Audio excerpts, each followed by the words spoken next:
Thou shalt not kill.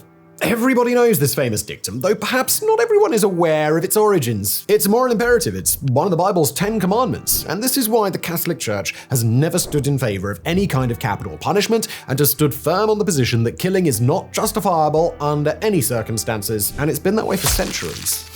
Of course, that's not true. On the contrary, they did permit it. Between the Crusades and various religious wars in Europe, to carry out bloodshed under papal instruction remained something of a normality for centuries. Moreover, capital punishment accompanied the legal framework of the Papal States from the moment of its establishment in the 8th century CE. In effect, it is the Church that said, "Thou absolutely shall kill," and will even pay someone to do it. Step forward Giovanni Battista Bugatti, the 19th century executioner of the Papal States.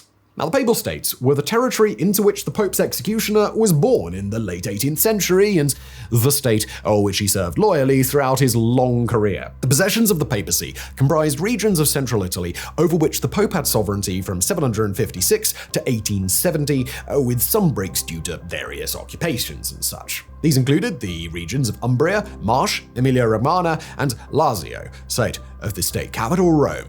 The Pope was effectively the ruling monarch of the entity, which had its own standing army and navy and which regularly annexed surrounding territories by force, sometimes with the help of foreign Catholic armies. The Papal States made routine use of capital punishment throughout its history, something which was codified into Catholic religious thought, something known as catechetics, with the so-called Roman Catechism of 1566, which declared that God had entrusted civil authorities with the power over life and death. Giovanni Battista Bugatti was born in the town of Senegalia in the region of Marche in 1779. Not much is known about his early life or what caused him to become the Pope's executioner, but what is known is that Bugatti's first execution was of a double murderer in March 1796, roughly 2 weeks after he'd turned 17 years old. Bugatti continued his career for the following decades, gaining significant renown in Italy and gaining the nickname of Maestro Tita, a Roman slang form of Maestro Giustizia or Master of Justice. Bugatti was seen to carry out his work with a high degree of seriousness and professionalism. He would refer to the executions as justices and the condemned as patients. He was quite a pious man and was known to be a frequent celebrant at services in the Santa Maria in Transpettina Church in Rome throughout his life. He'd often stop by the church for confession before carrying out executions, which generally took place at public squares in Rome's historic center on the other side of the Tiber River from Bugatti's residence in the neighborhood of Borgo. Executions were carried out in full view of the public, usually at the Campo de' Fiori, the Piazza del Verbro, or more commonly, the Piazza del Popolo. In some ways, the location must have seemed a symbolic reminder of the highest authority of the Catholic Church. The methods of execution used varied and could fall pretty far short of graceful. In his early career, Bugatti would carry out the executions by axe or noose, or he would just smash the condemned over the head with a mallet. Yeah, really. This method was known as mazzateo and was a unique feature of the Papal States capital punishment reserved for the most serious offenders. According to writer Jeffrey Abbott, the method required, quote, minimal skill on the part of the executioner and superhuman acquiescence by the victim. According to the National Catholic Reporter, the condemned, in the case of mazzateo, would then have their throat cut to ensure that they were extra dead. The last known execution by mazzateo took place in 1806. By 1810, the territory of the Papal States had been taken over by Napoleon and divided up between the French Empire and its dominion, the Kingdom of Italy. A decidedly French method of execution came into vogue, of course, and that would be the guillotine. The method remained in practice after the region was returned to the papacy in 1815, and Bugatti continued to execute his patients by guillotine for the rest of his career.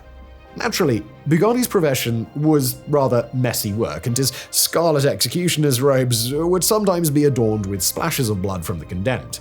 His robes, axe, and the papal guillotine remain to this day on display in the Museum of Criminology in Rome. Now, Bugatti also took notes on his executions, jotting down the method used, the last words of the condemned, and any unusual details about their demise. He executed an average of about 7 people a year during his career, and 517 people in total. The case of Bugatti, alias Maestro Tita, is a curious one. It's likely that many people in his lifetime would not have necessarily disagreed with the morality of his work, although some would probably have tried to kill him for it anyway. For this reason, Bugatti was not allowed to leave the bank of the Tiber except on official business, which in practice meant carrying out his executions. His journey by foot across the Sant'Angelo Bridge, wearing his hooded executioner's garb, became a thing of notoriety, and the phrase Maestro Tita attraversa il ponte, or Maestro Tita is crossing the bridge, turned into a byword for a public execution that was about to take place.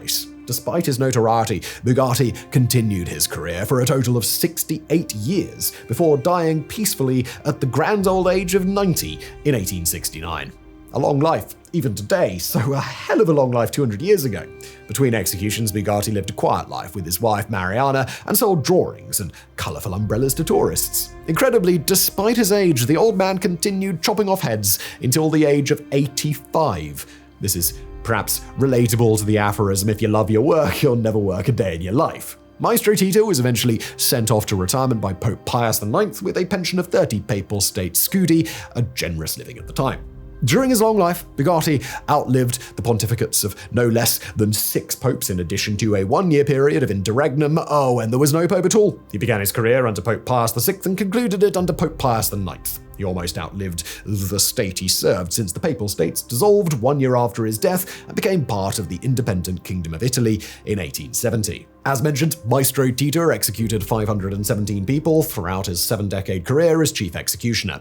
This number would probably make him the most prolific serial killer in history in a different context, but it doesn't count because his killings took place with the papal warrants, although the benevolence of this may have been contested by the families of some of the condemned. Among the spectators who described the macabre spectacle were some of the renowned writers of the period, including one Charles Dickens, who witnessed Bugatti carrying out the beheading of a man guilty of robbery and murder in 1845. In an excerpt from Pictures from Italy, he wrote, "Immediately below him was a leathern bag, and into it his head rolled instantly. The executioner was holding it by the hair and walking with it round the scaffold, showing it to the people. Nobody cared or was at all affected. There was no manifestation of disgust or pity or indignation or sorrow." A more colourful account was provided 3 decades earlier by Lord Byron, who rather memorably described Bugatti's execution of 3 highwaymen in 1817 thusly. "The first head was cut off close to the ears, the other 2 were taken off more cleanly. The pain seems little, yet the effect to the spectator is very striking and chilling. The first turned me quite hot and thirsty and made me shake so that I could hardly hold the opera glass."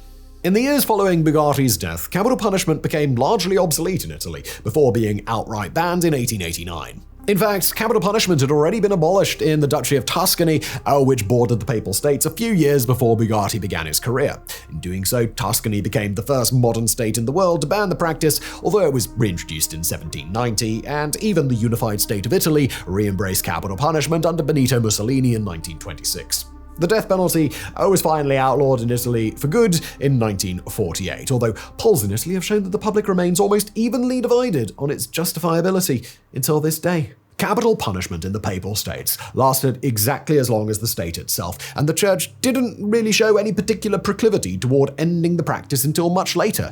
The final execution in the pontifical territory took place in July 1870, only 2 months before the capture of Rome by the Italian unifying army of King Victor Emmanuel II. As described by writer John Allen Jr., the practice of capital punishment had been a part of Catholic dogma as early as the writings of Christian theologians in the 4th century. It was defended by Pope Pius XII as recently as 1952, who declared, "It is reserved the public power to deprive the condemned of the benefit of life in expiation of his fault when already he has dispossessed himself of the right to live." However, church endorsement of the death penalty cooled after the Second Vatican Council in the 1960s, and Catholic teaching seemed to turn a new page under the papacy of John Paul II in the 1990s.